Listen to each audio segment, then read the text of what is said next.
How you doing, class? It's Tony again. I'm here in my truck today, Rescue 2, and today I'm going to give a demonstration on how to set up an IV bag. First of all, you get your solution that you're going to give to your patient. We have a cold infusion fluids and regular temperature here, depending on the situation, but we'll use just a regular one today. Make sure, don't forget your gloves, just like Cindy said. Open up your sterile package, and you've got your 1 liter bag of fluids right here, 1,000 milliliters. And today we're going to instill fluids, give a fluid challenge, so we'll use what's called a macro drip set, which is 10 drops per minute, which equal 1 milliliter. Okay. Just take apart all the waste here, throw it to the side. Okay, you notice on the tip of the IV, there's a part of the macro drip line that goes into the bag, and it's got a point on it.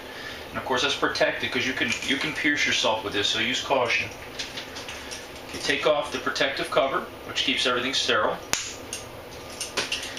Okay, just when you push this in here, be careful, because you could actually pierce the side and go into your finger, so keep an eye on that. Make sure it's straight. Okay, turn the bag upside down, let your fluids run.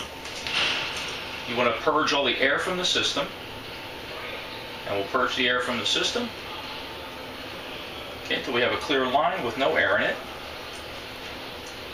Okay, stop the line so that doesn't drip all over the place. Okay, and then you'd hang your bag, connect your IV setup to your patient. Of course, there's a protective cap here to keep everything sterile, so you connect this in that way. Okay, the IV bag has a port for drugs, if you need to administer drugs, and this part here as well is to administer drugs. Okay. When you're done with your bag, simply hang it up, let gravity do its thing. Okay, one of the things that's important, because you want to monitor the fluids that you're giving your patient and the drip rate, you fill your chamber. This is your chamber that you can actually see the drops dripping. So you want to actually, you squeeze it, it's flexible, you squeeze it a little bit until the chamber fills about halfway, and then you can see your drops going down and the rate. You can monitor that to determine how much fluid or fluid and drug mixture is going to your patient.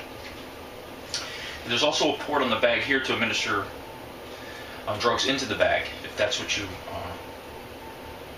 your patient actually required. Okay, one other thing is a little helpful hint is when you're moving your patient around, especially in a trauma call, you don't want air to get into the system because you can infuse air and cause an emboli.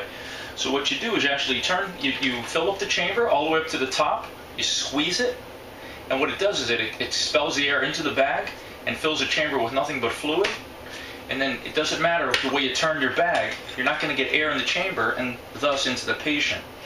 And once you get into the hospital and then you're stationary and you want to hang your bag up, not a problem. You simply turn this upside down, squeeze a couple times until it's half full again, and then you're right back where you need to be.